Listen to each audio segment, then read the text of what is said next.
In this video, we will guide you through the application process for First Home Withdrawal.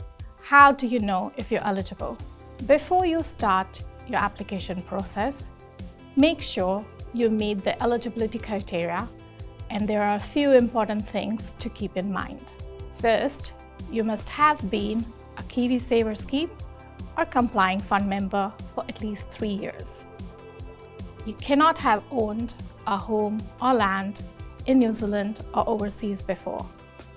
If you used to own a property but don't anymore, and your finances are similar to a first home buyer, you might still qualify.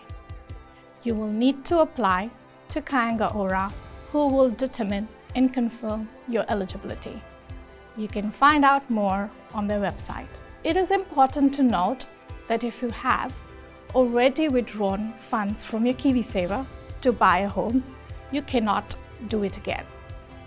You must be purchasing a home or land in New Zealand, not overseas. And you must intend to live at that property for at least 6 months instead of renting it out. There are no income limits for withdrawing your funds as long as you meet the other criteria.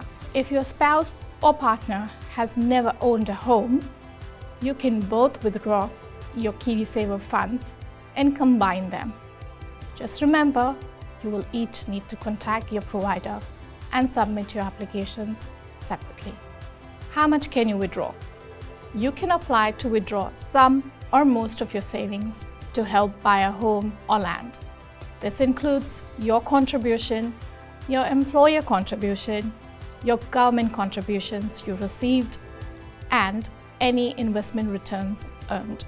However, you must keep at least a $1,000 in your account after the withdrawal.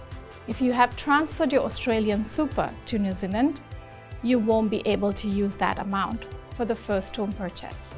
Keep in mind that the amount you can withdraw may be affected by market conditions at the time of your application.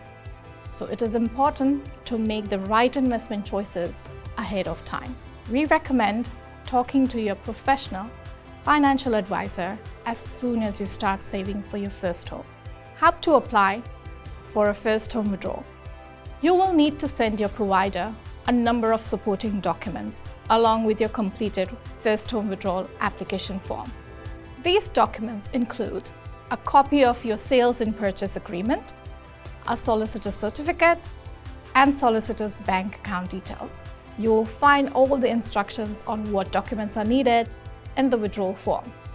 If you haven't confirmed your identity before or your details have changed, you may also need to send your provider a certified proof of identity, an address, or complete the verification of identity electronically. Once you have all the required documents, please send the application to your provider.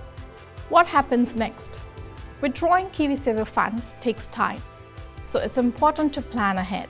If there's not enough time between the finance condition and settlement date, it can lead to issues with your withdrawal and ultimately the purchase of your home. Incorrectly filled forms or missing documents can cause further delays, and KiwiSaver providers aren't responsible for these holdups. If the funds don't arrive in time for settlement, you won't be able to use them for your purchase, and there is a chance your KiwiSaver funds may then get locked in until you turn 65. Please allow at least 10 working days from the time your application is received by your provider until you need the funds in your solicitor trust account. The money cannot be paid into your personal account. If your application is urgent, please contact us as soon as possible to discuss your personal situation. If you have any questions or need assistance with your application, please visit our website or call the helpline on the number on the screen.